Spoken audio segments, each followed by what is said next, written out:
ಆತ್ಮೀಯ H16 news ವೀಕ್ಷಕರೇ, ನಾನು ನಿಮ್ಮವ ಆಯುತ ಮಲ್ಲಪ್ಪ ಜೋತಾವರ್. ಈಗಾಗಲೇ ಕಾಂತರಾಜು ಮತ್ತು ಹೆಗಡೆಯವರ ಒಂದು ಶೈಕ್ಷಣಿಕ ಜಾತಿಯ ಜೊತೆಗೆ ಆರ್ಥಿಕ ಸಮೀಕ್ಷೆಯನ್ನು ರಾಹುಲ್ ಗಾಂಧಿಯವರ ಸಲಹೆಯಂತೆ ಮೂಲೆಗುಂಪು ಮಾಡಿದ್ದು ಈಗ ಹಳೆಯ ವಿಷಯ. ಕಾಂತರಾಜು ಅವರು ಸಾಕಷ್ಟು ಪರಿಶ್ರಮ ಪಟ್ಟನ್ನು ಮಾಡಿದ್ದಿತ್ತು. ಆದರೆ ಇವತ್ತು ಅಲ್ಲಗಳೆದಿದ್ದರಿಂದಾಗಿ ತೆಗೆದಿದ್ದರಿಂದಾಗಿ ಹೊಸ ಮತ್ತು ಸಮೀಕ್ಷೆ ಮಾಡೋದಕ್ಕೆ ಈಗಾಗಲೇ ಡಿಸೈಡೆಡ್ ಫ್ಯಾಕ್ಟರ್ ಇದು ಮತ್ತೊಮ್ಮೆ ಮಾಡುವಂಥದ್ದು. ಮತ್ತು ಇವತ್ತು ಅವಶ್ಯದ ಕಾಲದ ಅನಿವಾರ್ಯ. ಯಾವ್ಯಾವ ಜಾತಿಯವರು, ಯಾವ್ಯಾವ ಧರ್ಮದವರು, ಯಾರ್ಯಾರು ಎಷ್ಟೆಷ್ಟು ಯಾವ ಪ್ರಮಾಣದಲ್ಲಿ ಅವರ ಆರ್ಥಿಕ ಪರಿಸ್ಥಿತಿ, ಶೈಕ್ಷಣಿಕ ಪರಿಸ್ಥಿತಿ ಜೊತೆಗೆ ಅವರ ಸಾಮಾಜಿಕ ಪರಿಸ್ಥಿತಿ ತಿಳ್ಕೊಳ್ಳೋ ದಿಶೆಯಲ್ಲೇ ಈ ಹಿಂದೆ ಪ್ರಯತ್ನ ಮಾಡಿದ್ರೆ ಈಗ ಮತ್ತೆ ಕಂಟಿನ್ಯೂ ಮಾಡುವಂಥದ್ದು. ಅದಕ್ಕಾಗಿನ ಸೆಪ್ಟೆಂಬರ್ 22ರಿಂದ 15 ದಿನದೊಳಗೆ ಮುಂದೆ ಅಂದ್ರೆ ಹೆಚ್ಚು ಕಡಿಮೆ ಈ ಒಂದು ಅಕ್ಟೋಬರ್ 7ರವರೆಗೆ ಅಂದರೆ ಆ ಸಂದರ್ಭದಲ್ಲಿ ಸ್ಕೂಲ್ ಸೂಟಿ ಇರ್ತಾವೆ, ಶಿಕ್ಷಕರು ಸಿಗ್ತಾರೆ. ಶಿಕ್ಷಕರ ಮೂಲಕ ಇದು ಮತ್ತೊಮ್ಮೆ ಮಾಡುವಂಥ ಪ್ರಯತ್ನ ಸಾಕಷ್ಟು ಸಲ ಆಗ್ಯದ. ಶಿಕ್ಷಕರು ಬಳಸಬಾರ್ದು ಹಾಗೆ ಅಂತೇಳಿ, ಬಟ್ ಅವ್ರನ್ನ ಬಿಟ್ಟು ಮತ್ತೊಬ್ಬರು ಇಲ್ಲ. ಯಾಕಂದರೆ ಜವಾಬ್ದಾರಿಯುತ ಪೋಸ್ಟ್ ಬೇಕಾಗ್ತದೆ, ರಿಸ್ಕ್ ಅದ ಇದ್ರೊಳಗೆ.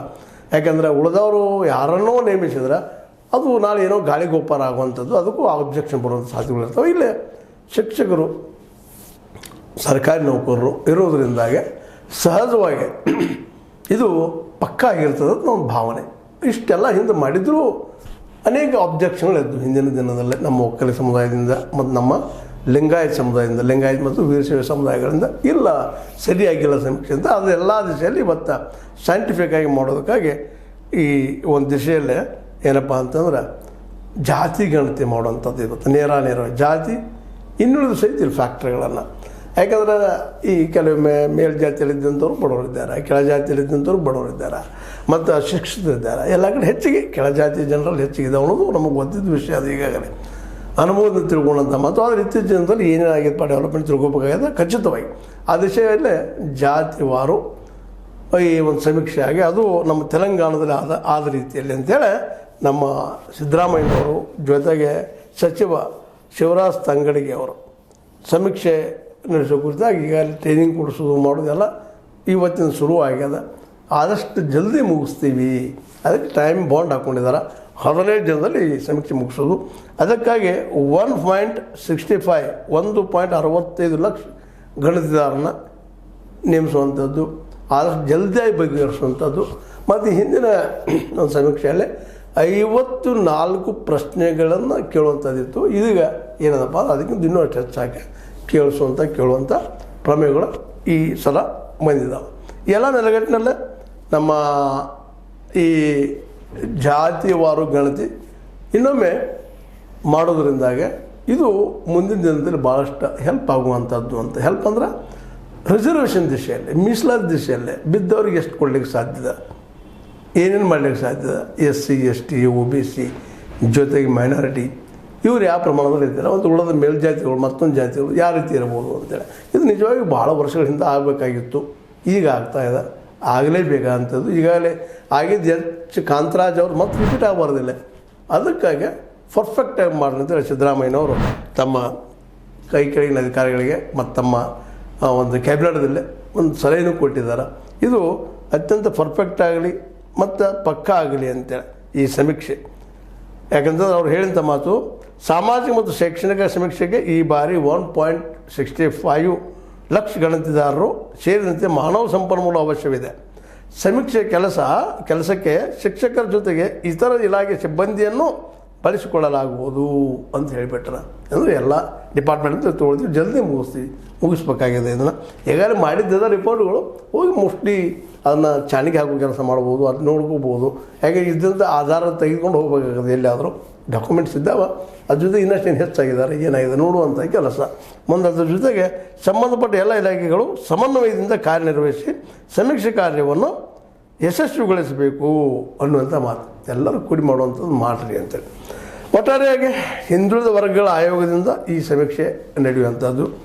ಅವರಿದ್ದಂಥವ್ರು ಇದನ್ನು ಕ್ಲಿಯರ್ ಕಟ್ ಮಾಡೋದು. ಈಗಾಗಲೇ ಎಷ್ಟಿದ್ದಂತೆ ಆಗಿದ್ದದ ಮಾಡಿದ್ದದ. ಅದರಲ್ಲೂ ಮುಖ್ಯವಾಗಿ ನಿಮಗೆ ಗೊತ್ತಿದ್ದಂಗೆ ಈಗಾಗಲೇ ನಮ್ಮ ಯಾರ್ಯಾರು ಎಷ್ಟೆಷ್ಟು ಪ್ರಮಾಣದಲ್ಲಿದ್ದಾರೆ ಅನ್ನುವಂಥ ದಿಶೆಯಲ್ಲಿ SC ಗಳಲ್ಲಿ ಸಮೀಕ್ಷೆ ಆಗಿದೆ. ಎಷ್ಟಿನೂ ಅದ್ರ ಜೊತೆಗೆ ಹಾಗೂ ಇದರಲ್ಲಿ ಆಗುವ ಸಾಧ್ಯತೆಗಳಿದ್ದಾವೆ. ಮುಂದೆ ಅದ್ರ ಜೋಡಿ ಇನ್ನೇನು ಆಗುವಂಥ ಪರಿಸ್ಥಿತಿನೂ ಬರ್ತದೆ. ಮತ್ತು ಅದಕ್ಕೆ ಈಗಾಗಲೇ ಪೂರ್ವಭಾವಿಯಾಗಿ ಎಲ್ಲ ಈಗ ಪ್ರಾಕ್ಟೀಸ್ ಮಾಡ್ತಾಯಿದ್ದಾರೆ ಅಂತೇಳಿ, ಅದು ತಯಾರು ಮಾಡ್ತಾಯಿದ್ದಾರೆ ಅಂತೇಳಿ. ಮತ್ತು ಇನ್ನೊಂದು ಏನಪ್ಪ ಅಂದ್ರೆ ಈ ಸಲ ಮೊಬೈಲ್ ಆ್ಯಪನ್ನು ಬಳಸ್ತಾರೆ ಅನ್ನುವಂಥ ಮಾತು ಕೇಳಿ ಬರ್ತಾಯಿದೆ. ಅದು ತೊಗೊಂಡು ಉಪಯೋಗ ಮಾಡ್ತೀವಿ. ಬಟ್ ಆದಷ್ಟು ಖಚಿತವಾಗಿ ಡಿಜಿಟಲ್ ಆಗಿ ಖಚಿತವಾಗಿ ಮಾಡುವಂಥ ಕೆಲಸ ಮಾಡ್ತಾಯಿದ್ದೀವಿ. ಇನ್ನು ಈ ಸಲ ಯಶಸ್ವಿ ಆಗ್ತದೆ ಅನ್ನೋ ಭರವಸೆ ಎಲ್ಲರಲ್ಲೂ, ಮತ್ತು ಇದು ಆಗಲೇಬೇಕಾದಂಥ ಸಂದರ್ಭ. ಇಲ್ಲೇ ಈ ಒಂದು ಅವ್ರು ಉಳಿದೀವಪ್ಪ ನಮಗೆ ಬಂದು ಕೇಳಿಲ್ಲ ಮಾಡಲಿಲ್ಲ ಅನ್ನುವಂಥ ಆರೋಪಗಳು ಯಾರೆಂದೂ ಬರ್ಕೊಡು. ಯಾಕಂದ್ರೆ ಇದು ಮ್ಯಾನೇಜ್ ಮಾಡುವಂಥದ್ದು. ಇದಕ್ಕೂ ಮತ್ತೀಗ ಸಾಕಷ್ಟು ದುಡ್ಡು ಖರ್ಚಾಗ್ತದೆ. ಹಿಂದಿನದರಲ್ಲಿ ಗೊತ್ತದ 165 ಕೋಟಿ ರೂಪಾಯಿ ಖರ್ಚಾಗಿದ್ದು ಅಂತೇಳಿ. ಈ ಸಲನೂ ಸಾಕಷ್ಟು ಖರ್ಚಾಗಿ ಆಗ್ತದೆ. ಯಾಕಂದ್ರೆ ಈ ಒಂದು ಕೆಲಸ ಅಷ್ಟು ಮಹತ್ವದ್ದು ಅದ, ಮತ್ತು ಜೊತೆಗೆ ಖರ್ಚಾಗುವಂಥದ್ದು ಅದ. ಈ ಎಲ್ಲ ನೆಲೆಗಟ್ಟಿನಲ್ಲಿ ಈ ಒಂದು ಸಮೀಕ್ಷೆ, ಒಂದು ಸಾಮಾಜಿಕ ಮತ್ತು ಶೈಕ್ಷಣಿಕ ಸಮೀಕ್ಷೆ, ಜೊತೆಗೆ ಜಾತಿ ಸಮೀಕ್ಷೆ, ಜೊತೆಗೆ ಆರ್ಥಿಕ ಸಮೀಕ್ಷೆ, ಇವೆಲ್ಲನೂ ಮಾಡಿಕೊಳ್ಳುವಂಥ ಎಲ್ಲ ಸಾಧ್ಯತೆಗಳಿದ್ದಾವೆ.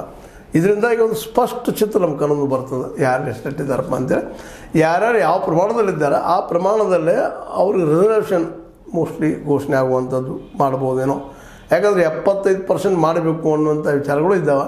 ಇವತ್ತು ನಮ್ಮ ರಾಹುಲ್ ಗಾಂಧಿ ಅವರು ಒತ್ತಡ ತರ್ತಾ ಇದ್ದಾರೆ. ಜೊತೆಗೆ BJP ಸಹ ಈಗ ಕಾನೂನು ಒತ್ತಾಯದಿಂದ ಅವರು ಸಹಿತ ಇವತ್ತು ಈ ಒಂದು ಸಮೀಕ್ಷೆಯನ್ನು ವಿರೋಧಿಸ್ತಾ ಇಲ್ಲ.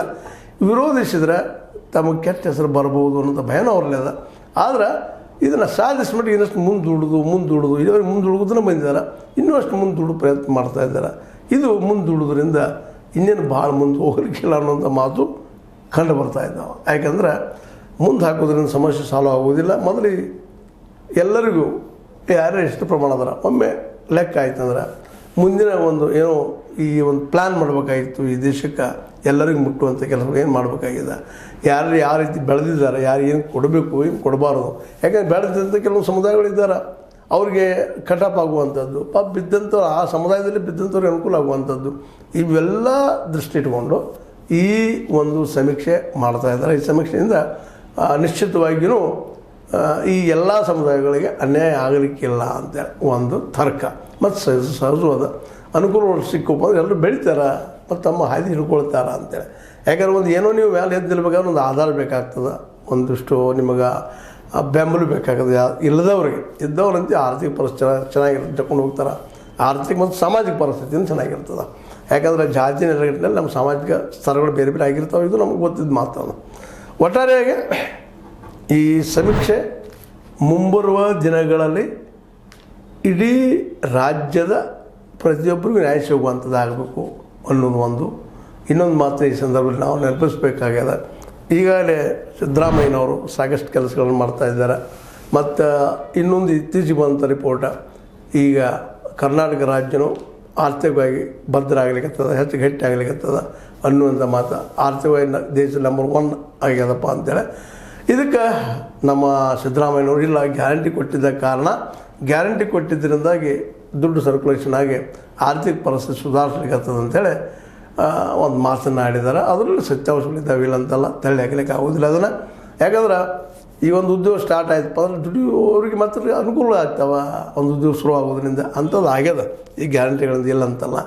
ಮತ್ತು ಜೊತೆಗೆ ಈ ಒಂದು ಗ್ಯಾರಂಟಿ ಜೊತೆಗೆ ಉದ್ಯೋಗ ಸೃಷ್ಟಿಯಾಗುವಂಥ ಇನ್ನಷ್ಟು ಕೆಲಸಗಳಾದರೆ, ಯಾಕಪ್ಪ ಅಂದ್ರೆ ಇಲ್ಲಿವರೆಗೆ ಒಂದಂತೆ ಸತ್ಯದ ಈ ಓಪನ್ ಮಾರ್ಕೆಟ್ದಿಂದಾಗಿ ಹೆಚ್ಚಿಗೆ MSMEಗಳು ಮತ್ತು ಸ್ಮಾಲ್ ಸ್ಕೇಲ್ ಇಂಡಸ್ಟ್ರಿಗಳು ಬೆಳೀತಾ ಇಲ್ಲ.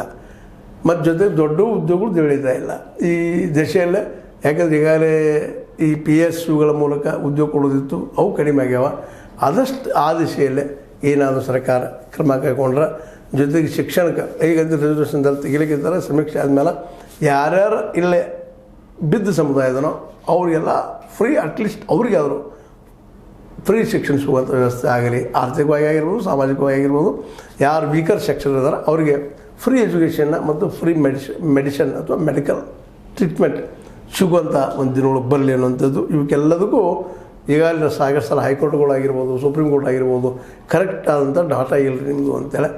ಆ ನೆಲೆಯಲ್ಲಿ ಯಾರ್ಯಾರು ಎಷ್ಟೆಷ್ಟಿದ್ದಾರೆ ಅಷ್ಟು ಪ್ರಮಾಣದ ಕಾನ್ಸಿರಾಮರು ಬಯಸಿದಂಗೆ ಮತ್ತೊಮ್ಮೆ ಹೇಳುವಂಥದ್ದು ಈ ಒಂದು ರಿಸರ್ವೇಷನ್ ಆಗಲಿ ಮತ್ತು 50 ಅಂತೆಲ್ಲ 75 ಆಗುವ ಸಾಧ್ಯತೆಗಳಿದ್ದಾವೆ ಮಾತಾಡ್ತಾ ಇದ್ದಾರೆ.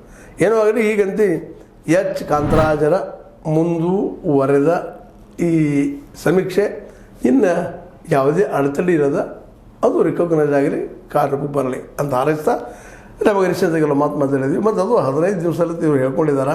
ಸೆಪ್ಟೆಂಬರ್ 22ರಿಂದ ಮುಂದೆ ಅಕ್ಟೋಬರ್ ಏನಪ್ಪ ಅಂತಂದ್ರೆ 7ನೇ ತಾರೀಕು ಒಳಗೆ ಅಷ್ಟು ದಿನದೊಳಗೆ ಆಗ್ಬಹುದಾ ಅನ್ನುವಂಥ ಮಾತು ಆಗ್ತತಿ ಅನ್ನೋದು CM ಸಿದ್ದರಾಮಯ್ಯನವರ ಭರವಸೆ. ಆದರೂ ಒಟ್ಟಲ್ಲಿ ನಡೆದ ಹೆಜ್ಜೆ ಇಡ್ತಾ ಇದ್ದಾರೆ, ಅದು ಗಟ್ಟಿಯಾಗಲಿ ಅಂತ ಹೇಳ್ತಾ ನಮ್ಗೆ ಅನಿಸಿದ ಕೆಲವು ಮಾತು ಮಾತಾಡಿದ್ದು. ಲೈಕ್ ಮಾಡಿ, ಶೇರ್ ಮಾಡಿ, ಕಾಮೆಂಟ್ ಮಾಡಿ, ಜೊತೆ ಸಬ್ಸ್ಕ್ರೈಬ್ ನಿಲ್ಲಿಸ್ಬಿಡ್ರಿ. H16 ನ್ಯೂಸ್ ಅರ್ಥಾತ್ ಸಿದ್ದರಾಮಯ್ಯ ಸತ್ಯದ ಕೈಗೊಂಡೆ ವಂದನೆಗಳು.